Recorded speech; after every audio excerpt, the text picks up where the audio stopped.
Esithi uJesu Kristu inkosi esisinqobelayo lapho sikhona siphakathi kobunzima abazalwane ukuthi ubufakazi bami bungephupho engilitholileyo kusho ukuthi ngizibone ngingumuntu ngihlele phambi kwami bekulamanzi amaningi kakhulu akaze bekumfula bekululwandle angazi kodwa lapha beqala khona bengabona lapha egcina khona bengabona ngapha bekulabanye baba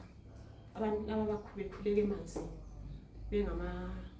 side track ngapha kulabanye bakhuleka lapha phambi kwami maqondana mina bengathi nje ngihlalile phambi yakubona nje ngihlalile njengathi ngipicnic ngihleli phansi kodwa bekukhona abantu ngihleli lapha ngibhekile nje phambi kwami kulabanye kulomunye ubaba lo mama labo bayakhuleka futhi basemanzini ngale egcineni futhi nakhona bayakhuleka abanye futhi labo basemanzini bayakhuleka ngale ngibabhekile nje laba bantu lokho ngibheke phansi manje ngibheke phansi ngibone phambi kwami labade bephambi kwami ngibone lapho ade bekhona sokubila amanzi kakhulu amanzi abila amanzi abantu abasebeya amandla abantu abasebethathiwe bathathiwe ngizama ukucela ngithi ngizokhushwa njengoba bengitholile indlela engikhulume ngayo ngathi help lawa khaya babhizi abanye ukuthi bathini laba abanye labo babhizi laba abanye ukuthi bathini ngesaba kakhulu ukuthi abantu laba kulento ebathethewe lapha and bayakhanya bayalwa abantu laba baphansi into yonke bayasinka bayaphansi yazi baqina sokuthule phezulu kwamanzi makuthule kanjalo labana abangale ngababona bephuma bengathi bayaphuma laba lezingane labantu bengaphathe bekhuleka bebelabantwana abaningi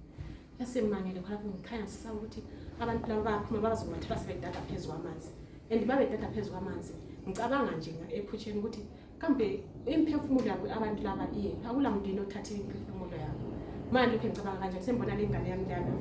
singathi iyahamba la iyangena iyalapho exactly lapho ukushonela abantu bakhona ngayi lapha ngathi uJesu Kristu inkosi yazi uJesu Kristu inkosi ngijima ngilanda ngafika ngamhlitha ngambamba ngambika ngapha ngathi uJesu Kristu inkosi ngasaba ngathi ingane yami sisiyangena lapho mase lokho ngihamba sengibona sengilandana enkulu la le encane masiphuma lapho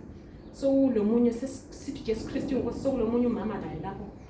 khona lapho la siyabisana la sithi uJesu Kristu inkosi umama lana into amangaliswe ngamathe simkhuza sithi uJesu Kristu inkosi ubenza njengenyoka so elele phansi. Jesu Kristu Nkosi, ngathi kubantwana laba mazi sikhuze kakhulu ukuthi Jesu Kristu Nkosi lokho esenza njalo emanifest umama lana emanifest ayingibona ifesi yakho ukuthi mali kodwa lokho sithi uJesu Kristu Nkosi, Jesu Kristu Nkosi. Ngaze ngathi kubantwana laba asitshone kanye kanye ukuthi Jesu Kristu Nkosi. Ngathi 1 2 3 sathi Jesu Kristu Nkosi kanye kanye saphinda futhi okwesi2 wangathi iphelile into lana mayiphelile lento ngithi iphelile yizo sokulento engibamba kakhulu ngibambile ingalo yazi ngithi Jesu Kristu Inkosi, Jesu Kristu Inkosi, Jesu Kristu Inkosi. Ngize ngaphapha ngathi Jesu Kristu Inkosi. Ngavuka kanjalo. Ngiyambonga ubaba usezwini bekuliwa abazalwane bami kodwa wanqoba ngokuthi uJesu Kristu Inkosi. Kambe yena vele ngubani ongamelana naye? Izinkosi zikhona emhlabeni, amakhosi akhona, kambe ngubani vele ongamelana naye? Ngiyambonga kakhulu. Bayazama abazalwane bami ukuthi bazenze bakope baye ngama copycat kodwa ke ikhozi ofanana naye. Ngiyambonga kakhulu ngithi uJesu Kristu Inkosi.